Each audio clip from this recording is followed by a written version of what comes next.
नई दिल्ली का Delhi Gymkhana club Lutyens से दिल्ली के बीचों बीच में है। आजादी के ठीक बाद क्लब का प्रबंधन अंग्रेजों से भारतीयों के हाथों में आ गया। तब से सत्ता का सबसे बड़ा गलियारा रहा है। लेकिन अब केंद्र सरकार ने 27.3 एकड़ की जमीन पर फैले इसी जिमखाना क्लब को खाली करने का आदेश दिया है।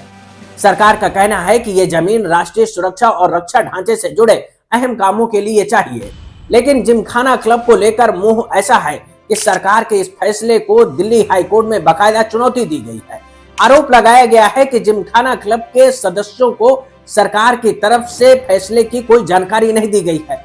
सरकार ने सुरक्षा का हवाला देते हुए क्लब को खाली करने का आदेश दे दिया है। रही बात सुरक्षा की, तो पिछले 34 सालों से प्रधानमंत्री आवास के बगल में मौजूद होने पर भी जिमखाना क्लब की तरफ से सुरक्षा में चूक या उल्लंघन का कोई मामला सामने नहीं आया है।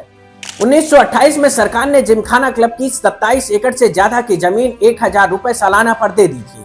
साल 1947 में अंग्रेज तो यहाँ से चले गए, लेकिन क्लब के अंदर कुछ नहीं बदला।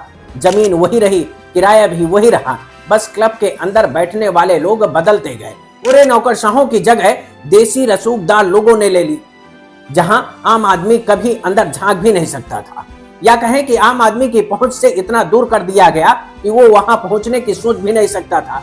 सबसे बड़ी बात यह है कि जिस क्लब को खेल के मैदान के तौर पर देखा जाता था, वो कभी खेल का मैदान बन ही नहीं पाया है। साल 2014-15 से साल 2018-19 के बीच क्लब में कुल खर्च का खेल पर 2.77% ही खर्च किया गया। बाकी पैसा कैटरिंग, वाइन, शराब, सिगरेट और दूसरे खर्चों में किया जाता रहा।